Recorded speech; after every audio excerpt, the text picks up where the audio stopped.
evening, everyone. Today we have a very special guest on the podcast, Mr. Chetan, and his career spans across 20 years, and he's a CA by profession. Thank you, sir, for doing this for NMIMS and for all the students that are going to watch this podcast. Please do check this out on YouTube. So, hi, sir. Hey, hi. Good evening, everyone, and thank you for having me here. I'm looking forward to the discussion today.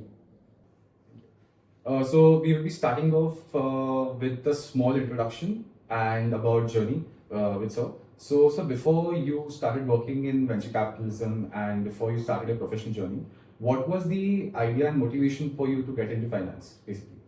Okay, so we were discussing earlier, as a teenager, I had few options which I had to choose. Like any other Bangalore boy, the simple options are engineering or medical. Somehow I felt that I was not built for medicine and I was not interested in engineering. So I took up commerce, and in the natural progression, once you take up commerce is to become a chartered accountant. So that's how I landed up in finance. It was not planned, but destiny took me here. Okay, that's really great. And so tell us about your transition from audit and consulting probably to the VC world. So, I mean, was it the intention from the beginning that you wanted to become an investor, or is this space where you looked that you would be part of eventually and you'll be working on? Okay, so as a kid, I grew up in a setup where I used to hear about stock shares, stock market, IPOs, companies, and later on, even in college, I used to dabble in stocks and shares. During my CA articleship journey, I got the opportunity to work with a couple of PE firms. So I got a fair idea of what a venture capital fund is. And later on, when I joined KPMG post my CA qualification, I used to work with a lot of venture capital funds in Bangalore.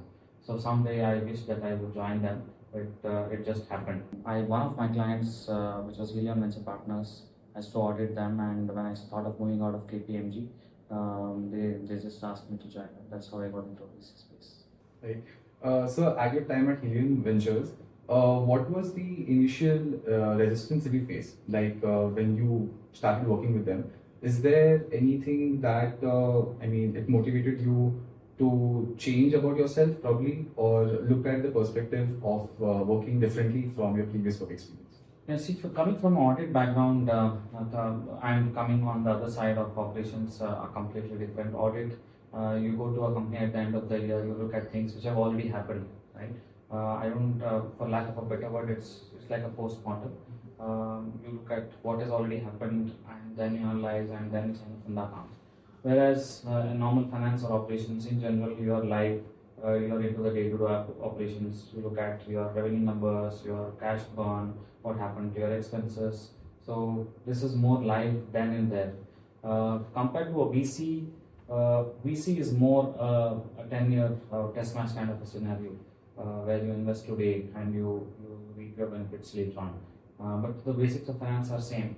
But coming from an audit background, it was a complete change where you're in the thick of things every day, closing transactions, looking at how your companies are performing. Right. So, were there any skills from your earlier experience that still help you as a CFO at Stellaris Venture? The basics are same for any finance professional, whether in operating company, a big or small, listed or anything, and a VC space. The basics are same. Number crunching, analytics, hustle. These are the things which we need in financing, but nothing different from that. Okay. So how would you explain the difference between PE, VC and private credit to students? Okay. So what is venture capital, what is PE and what is private credit? They give money to any entrepreneur or a business for them to expand their business or for their operational requirements, right? Venture capital is one of those sources of access where founders can raise money. P is also similar, private credit is taking loans. So basic difference is what stage a VC enters and what stage a PE enters. VC generally, early stage venture capital is what I come from. We enter very early on where things are very unstructured. the stage when we enter or the capital availability is there is the main difference. So venture capital, you're very early. PE comes in a bit late when the company has raised more money, they are more mature, you have more numbers, you have more metrics and information for the PE to evaluate and decide to invest or not. The stage is the first difference, I would say.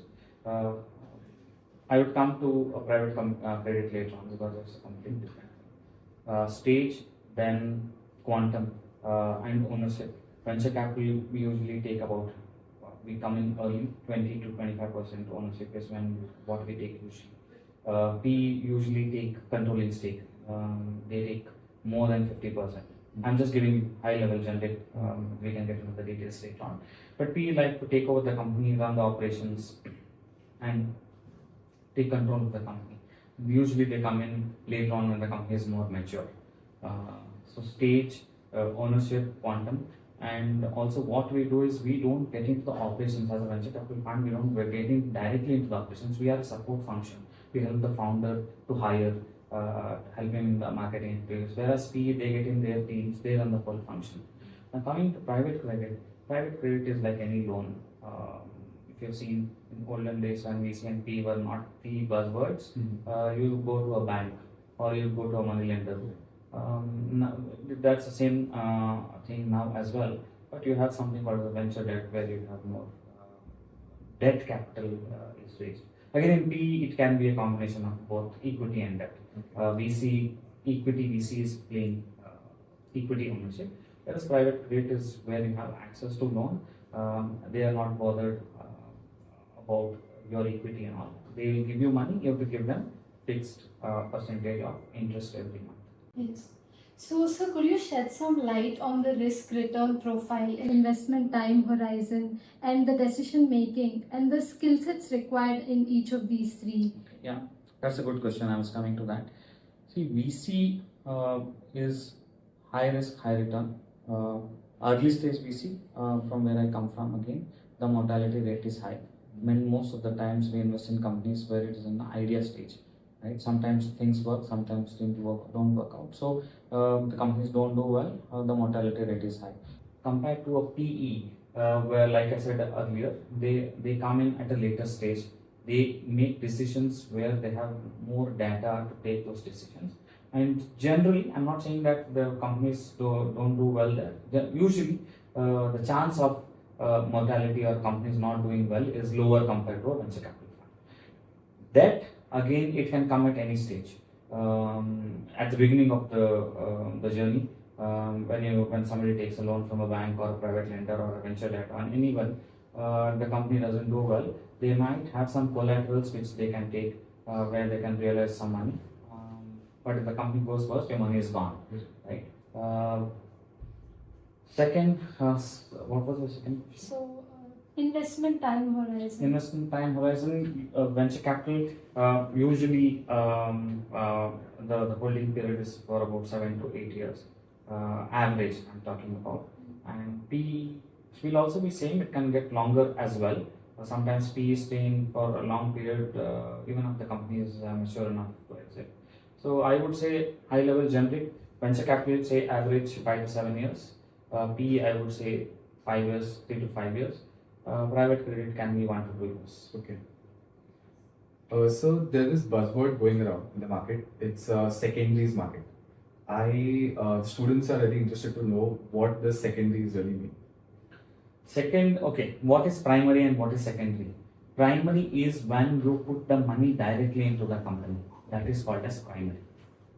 Secondary is you are not buying shares from the company directly, but you are buying shares from an existing investor. That is the basic difference. Now, in listed space, primary markets and secondary markets, say I'm an investor. I'm putting money, I'm subscribing to the shares of the company directly. That is primary investment. Right. Now, you are already a shareholder in the company. Now, I buy shares from the stock exchange from you. That is secondary market.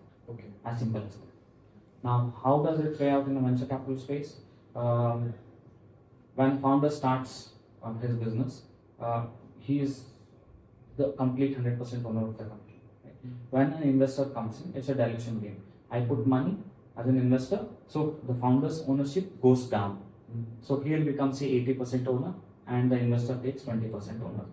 Right? Now there is one more round where he raises money from one more investor, and this keeps on going. At some point of time, the company has done well, and more investors want to invest in that company, but there is no space in the capital. Like you want to take 20% ownership in the company, but the company doesn't want that much of money. Then what do you do? Early investors like us would have come in. We would like to exit partially or free. So I will sell my shares to a PE. That is called secondary transaction. Does your sector preference change with changing market cycles or business cycles? So when you look at investing, so does your sector preference change with changing market cycles? Not exactly. We as a fund manager, when we start out, we will have a sector theme. We are a thesis-driven investor, so it doesn't change.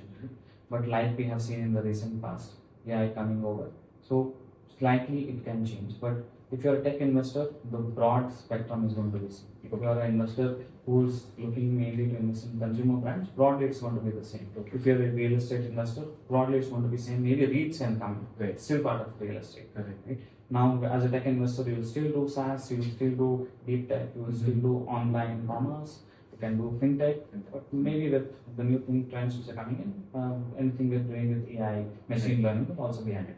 Okay. So you answered the next question as well, partly. So I wanted to get to that. How does AI impact your decision making when it comes to deploying capital gently? AI is a new thing. We are also seeing how it has changed the way we think and how we work. We'll have to wait and watch how it changes everyone else's jobs going forward. But for now, I think the basic difference which we have seen is number crunching, analysis, data gathering, the basic grunt work is much easier now. You have more access to information at a click of a button. So I think the way we used to analyze data, gather data, the basic steps are all automated now. From my function in accounting or finance, we are trying to automate our whole finance function. And what we used to do using Excel over 2-3 days with errors, checks and all are going to get replaced. So those are the things which we are seeing. Okay, that's great. So looking back at the investments which you made, do you see any pattern between successful and unsuccessful startups? I would say we back founders. The patterns which we have seen with successful founders, I can see, is those who have been very passionate about their idea. Right. Those who have the hustle. Are they able to build a good team? Will they be able to raise capital? Are they good storytellers? So these are the basic, I would say, ingredients for a good founder to start a company. Now, one of the important things also is how the founder reacts or handles things when they are not going well. That is also an important thing. So, how a founder manages these things, combination of all these things depends on how the successful the company is or not. So what are the sectors in India that are attracting global investors, or what are global investors are interested right now? Sectors. What we're seeing is a lot of foreign investors are interested to invest in India than before. A lot of foreign capital is accessible. We're seeing interest in all sectors, but mainly what I have seen is tech and tech-enabled companies, healthcare, fintech. A lot of GCCs are coming. We have seen a lot of GCCs opening centers in Bangalore and Andhra, Telangana. What interests them is the political stability, overall demographic build of the company, population lesser than 35, more domestic consumption. A lot of consumer companies, what we are seeing, we are no more dependent on exports or foreign customers. We are seeing a lot of domestic demand being built up. So these are the things which are driving foreign investors. What we should expect more is more regulatory stability, no more surprises on tax and regulations. That's where we should focus and make sure that more foreign investors come in and they get comfort on this. So what are your views on the recent geopolitical tensions and how has that impacted the VC investing in the portfolio? All the geopolitical situation now, how it is going to affect VCs and our portfolio companies is, one is on decision making. Investors who are going to or were thinking of investing in India or anywhere else, the decisions will get delayed. Capital allocation. They might have allocated a sum to a particular sector in a country that might get reallocated. Taxes, tariffs. We have seen all the tariff stories recently. How it will affect profitability of companies? Does it make sense to do a business in a particular country? Also, sectors. Will there be more allocation to a particular sector, say defense?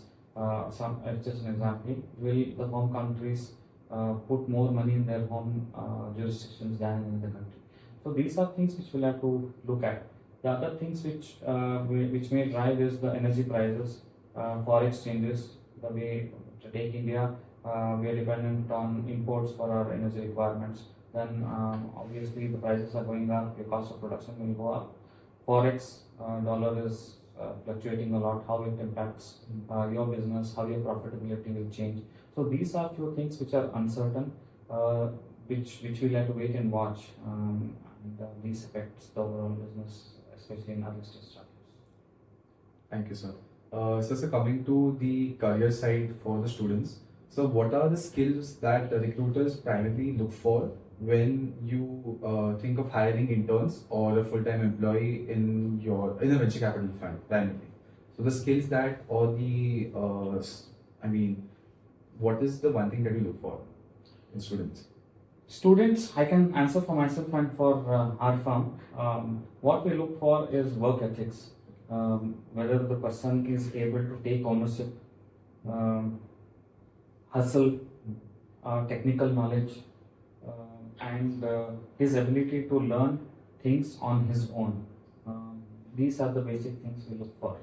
While VC in particular, compared to any other finance job, like I had mentioned earlier, this needs a lot of patience, attention to detail.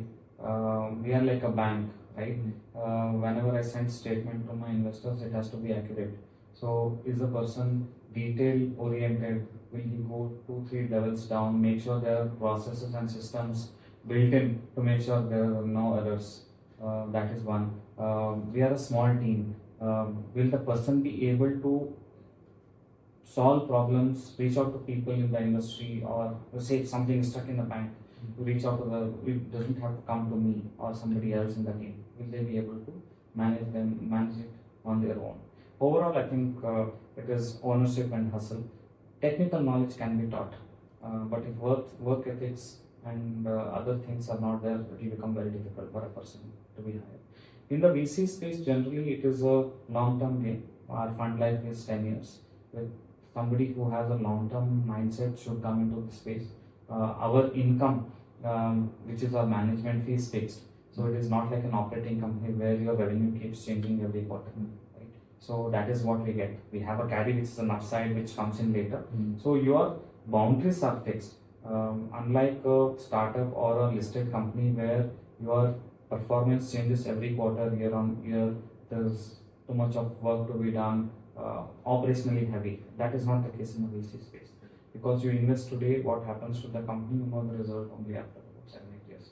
In between, what we do is how we manage our compliances, our books, our reporting to investor, how we close transactions, how we monitor our portfolio companies, what are the changes which are happening, how does it affect our work, say there's a change in a tax regime or a new law which is coming, how does it work or change our fund, our portfolio companies is what we should be aware of.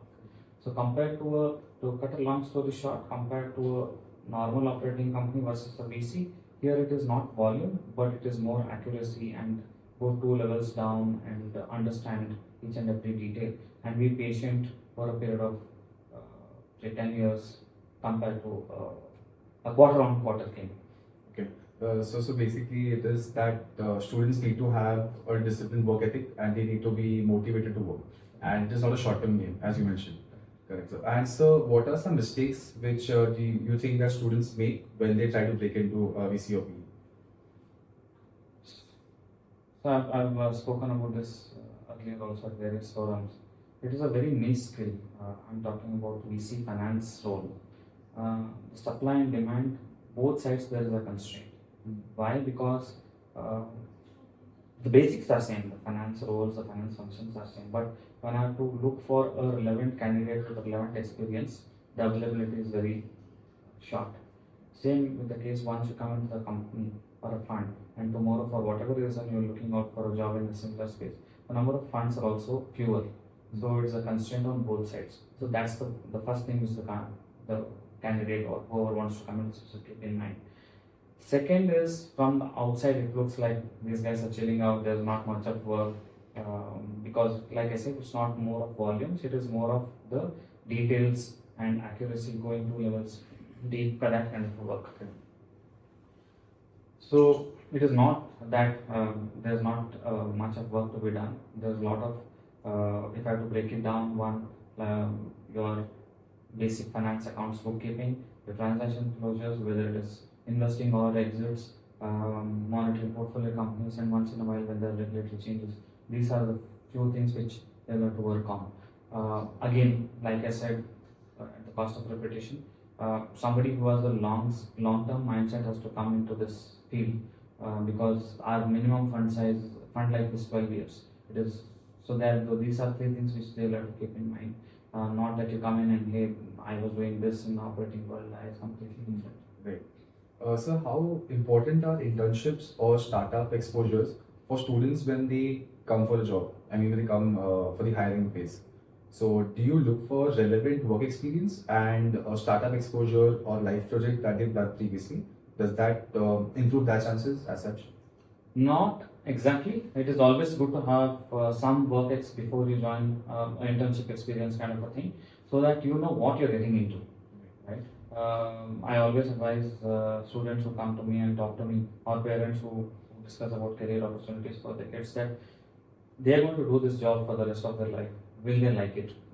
So it is better to just taste it, get into an internship or a trainee job, understand what you're getting into, and also theoretical classroom teaching is different and live work is different. You're going to speak to your colleagues, managers live on a day-to-day basis. You understand what they are doing.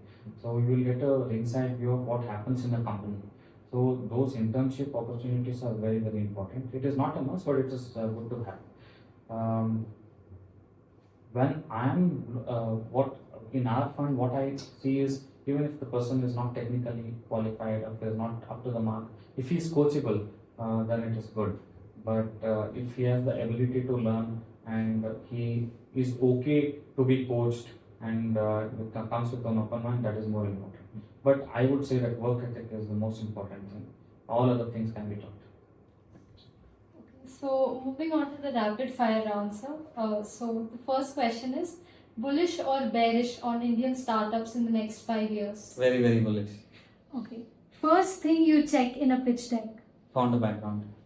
One red flag that almost always leads to a no? Founder negative reference check. Feedback. Okay. One skill that every finance student must master? It is going to change a lot, but for now it is Excel. A habit that separates great investors from average ones? Yeah, being consistent and relying more on data and not getting emotional, both when things are going well and more importantly when things are not going well. Okay. Thank you for coming to our college, sir. This was a really insightful session where you demystified private equity and venture capitalism and how can students actually break into this sector. It was really great having you on campus. So any closing notes from you? No, thank you for having me here. It's always nice. I feel nice entering campuses and talking to students. Wishing all the students best of luck. Thank you so much, sir.